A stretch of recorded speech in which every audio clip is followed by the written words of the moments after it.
Obviously Balayya ఉన్నాడంటే cinema hit అయిపోయిద్దని అనుకోవచ్చు. Like మొత్తం దేవుడి గురించే కాకుండా యాక్షన్ కూడా ఉంది కాబట్టి సో ఇంకా ఎక్కువ ఎక్స్పెక్ట్ చేస్తున్నాం. ఫస్ట్ పార్ట్ కన్నా సెకండ్ పార్ట్ ఇంకా బ్లాక్ బస్టర్ అవుతుందని అనుకుంటున్నాము. సో అంటే ఈ ఏజ్ లో కూడా బాలయ్య బాబు గారు యంగ్ హీరోస్ కి పోటీ ఇస్తున్నారు కదా, ఎలా అనిపిస్తుంది? ఆయనకి ఎవరు కాంపిటీషన్ రాలేరు, ఆయన లెవెలే వేరు అసలు కంప్లీట్లీ. రాలేరు అంతే. అంటే చిరంజీవి గారు బాలయ్య బాబు గారు ఇద్దరు కూడా సేమ్ ఏజ్, ఆ జోన్ ఒకటే.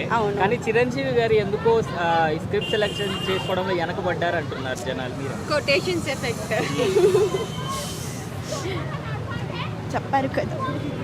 అంటే మీ పరంగా ఎవరు మంచి స్క్రిప్ట్ సెలెక్ట్ చేస్తారు, బాలయ్య బాబు గారు చిరంజీవి గారు? లైక్ అంటే బాలయ్య కంటెంట్ మొత్తం డిఫరెంట్ ఉంటుంది, చిరంజీవి గారు అంటారా అది డిఫరెంట్ ఉంటుంది. ఎవరిది కంటెంట్ వాళ్ళది డిఫరెంట్, బట్ బాలయ్య బాబుని సెలెక్ట్ చేసుకున్నారంటే అది కంప్లీట్ డిఫరెంట్ ఉంటుంది. ఆయన రోల్లో ఇంకొక పర్సన్ ఊహించుకోలేరు.